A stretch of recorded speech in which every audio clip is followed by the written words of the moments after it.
À Fontaine Couverte, il y a un producteur d'un produit assez étonnant, le cochon noir. Wilson Pilet, bonjour.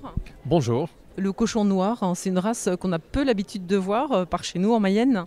Oui, exactement. Il n'y en a pas beaucoup qui font ça ici. C'est pour ça que j'ai décidé de faire ça ici il y a 4 ans. Donc la race, c'est la race ibérique. C'est une race locale de la sud-ouest de la France. Ça existe en sud de la France, Italie, Espagne, Corse et Portugal. Donc selon les régions, chacun donne un nom d'appellation. Donc en France, on appelle ça le porc noir de Bigorre ou le gascon. En Corse, c'est le cochon corse. En Espagne, c'est le pata negra. Mais comme moi, je suis hors zone, je ne peux pas utiliser ces noms. Sinon, il faut payer très cher par an pour faire une marque, adhérer à leur marque, je veux dire.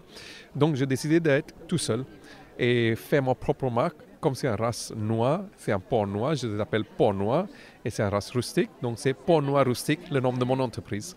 Qu'est-ce qu'il a de particulier ce porc noir que vous élevez à Fontaine Couverte?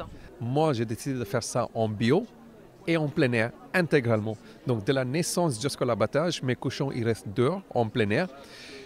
Ils sont élevés aux céréales que je produis chez moi-même, donc 7 céréales par jour, et de l'herbe. Et c'est ça qui va faire que la viande va être beaucoup plus foncée, plus persillée et très fondante dans la bouche. J'ajoute pas des conservateurs ou colorants dans mes produits, mais comme vous voyez, juste pour vous donner un exemple, la couleur de la jambon, il est rouge presque vif.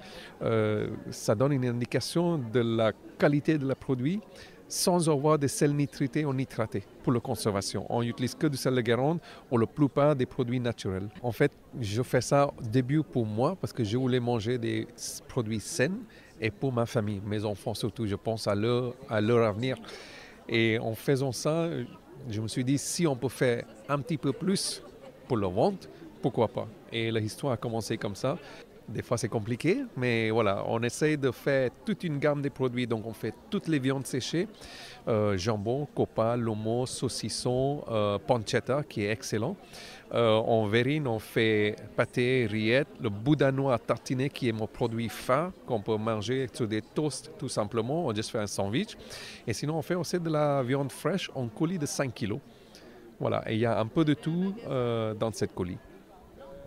Et donc ça fait 4 ans que vous êtes installé Wilson Pilet. Le marché s'ouvre à vous? C'est compliqué. Je savais dès le départ que ça va être compliqué parce que c'est une race assez atypique. Il n'y a pas beaucoup de gens qui le connaissent ici. Je me suis dit, je vais faire cette race de cochons ici dans le nord pour les gens du nord. Qu'ils baladent, ils peuvent voir les cochons en train de courir un peu partout. Et puis derrière, ils vont voir la qualité de la viande parce qu'un cochon qui bouge, qui court dans le plein air, en prairie, le muscle et le gras vont travailler différemment avec le temps. Et comme je les élève minimum 12 mois chez moi, comme c'est un race rustique, il faut 12 mois. Derrière, la viande n'est pas la même. C'est très rare de voir des cochons en plein air. C'est très difficile de faire ça en plein air. Il y a beaucoup de travail. Je n'ai que 4 truies, donc je n'ai pas les moyens de faire des grands investissements. Donc je vais avec une brouette tous les matins, tous les soirs, à chaque parc pour nourrir tous mes cochons. C'est automne et hiver. L'année dernière, qu'est-ce qu'on a eu comme pluie? C'est très difficile. Mais le bonheur est là parce qu'une fois les gens dégustent et ils me disent que ça leur plaît, ça me fait beaucoup d'émotions. Et j'adore ça. Comme on les élève plus longtemps, forcément le prix n'est pas le même. Mais je préfère avoir un prix plus élevé, mais avoir de la qualité derrière, que faire comme tout le monde. Je vais essayer de tenir le plus longtemps possible. J'espère que les gens qui goûteront vont continuer aussi à nous soutenir. C'est le mot que je cherchais, excusez-moi. C'est important pour nous en tant qu'agriculteurs, petits agriculteurs. Là, aujourd'hui, vous n'en vivez pas? Non, là aujourd'hui, je travaille dans la semaine dans la ferme et en week-end, je travaille à l'extérieur dans une usine. C'est ça qui me fait payer ma facture en fait. Et alors, comment est-ce que les bêtes sont abattues et puis après transformées, les rillettes et puis toutes les sortes de variétés que vous avez? Vous avez des rillettes donc traditionnelles mais délicieuses, hein. Donc le boudin à tartiner, et de pâté de campagne, hein. Du pâté au piment d'Espelette, du pâté au curry aussi. Enfin, vous avez une grande variété. Qui est-ce qui cuisine tout ça? C'est pas vous là quand même? Non, en fait, c'est beaucoup de travail. Mais c'est un autre métier aussi, être charcutier, être boucher. Je n'ai pas les moyens d'avoir un labo chez moi. Donc, je préfère payer quelqu'un d'autre, par exemple un boucher extérieur qui a son labo. Comme ça, je soutiens une boucher qui peut vivre aussi sa vie une autre charcutier qui peut vivre sa vie. Donc aujourd'hui, je envoie les cochons à l'abattoir local, le plus local possible, pour certains de mes produits. Et à partir de là, quand c'est la viande fraîche, je ramène ça à la boucherie locale, qui le transforme en viande fraîche pour le colis.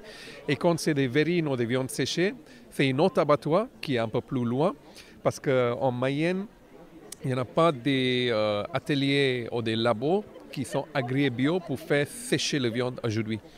Il y en a une qui n'est pas très loin, mais il ne veut pas faire en bio, donc je vais un peu plus loin. Mais le plus près possible quand même. Et donc, c'est eux qui me transforment ces produits. C'est les labos-là que je choisis avec soin, qui sont agréés bio.